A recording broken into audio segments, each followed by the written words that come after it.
In today's video, I'm going to teach you how to remove a payment method in Google Play. If you want to delete a card or other payment option from your Google Play account, the process is pretty simple once you know where to look. Just keep in mind that Google Play may open a separate payment management page during this process, so don't worry if it takes you out of the main app for a moment. To get started, open the Google Play Store on your device. Once you're in, look for your profile icon, usually in the top corner of the screen, and tap on it. This opens your account menu where you'll find several settings and account-related options. From here, tap Payments and Subscriptions. This is the section where Google groups together your payment methods, purchase settings, and subscription-related controls.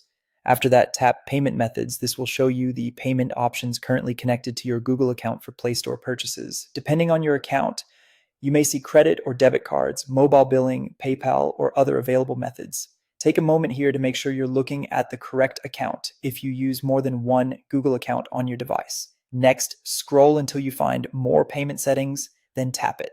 This is an important part of the process because removing a payment method usually isn't completed directly inside the main Google Play menu.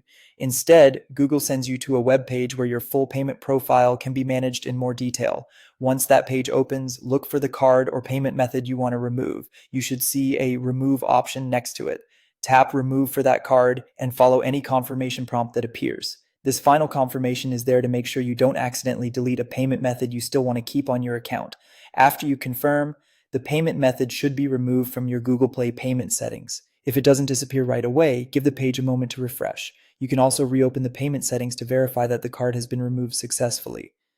One quick tip before you finish. If that payment method is being used for an active subscription or is your only payment option on the account, Google may ask you to add another method before removing it. So if you run into that message, that's completely normal. And that's how to remove a payment method in Google Play.